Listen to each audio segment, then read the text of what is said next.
Mare? O pare, tanghaling tapat palakad-lakad ka. Pwede ba kitang maistorbo saglit? Ano ba yun pare? Halika, pasok ka. Inutusan ako ni kumare mo, Mare. May fill upan kasi nag-apply siya ng loan. Ngayon, panay English yung fill upan. Alam mo naman kami, hindi kami nakapagtapos ng elementarya, kaya nilapitan kita, Mare. Sige pare, kuha ka ng upuan. Tignan ko nga pare, kunin mo yung upuan. Ay, madali lang to pare. Sige, kunin mo yan. Ikaw lang magsulat at pangit yung penmanship ko.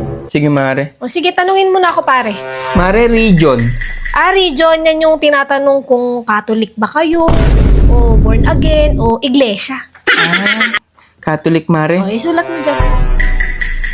Dali lang yan pare. Ganito yung spelling niya, Mare. Oo, tama yan pare. Extension, Mare.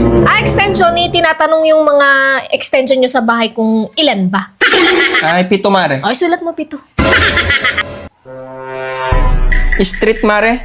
Street, tinatanong kung street ba yung buhok ni Mare o kulot. Ay, kulot, Mare. Ay, lagay mo kulot. Dependence, Mare. Dependence. Ay, hindi. Skip mo na yan, pare, kasi depende sa'yo kung sasagutan mo, kaya dependence. Ay.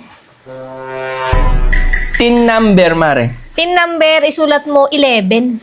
11? Oo, kasi ang susunod sa tin, 11. Ganun. Tin 11.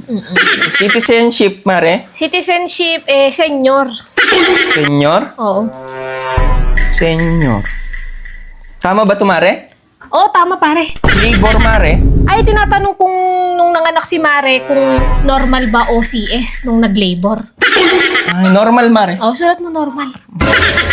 Ma-approve na kayo dyan, pare. Hahatian nyo ba ako dyan, pare? Mare, huwag ka mag-alala. Basta ma-fill upan lang to ng maayos.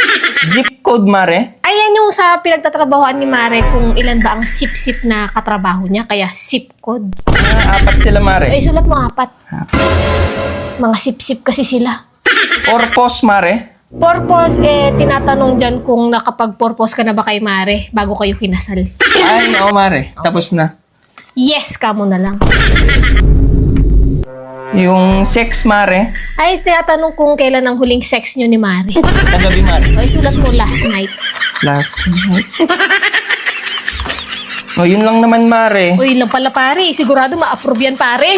Sige, Mare. Salamat, ha? Pare, yung hati ko dyan ha, pag Oo, na-approve yung loan nyo ha. Oo, wag ka mag-alala. Salamat, Mare. Sige pare, walang anuman. English major ako eh.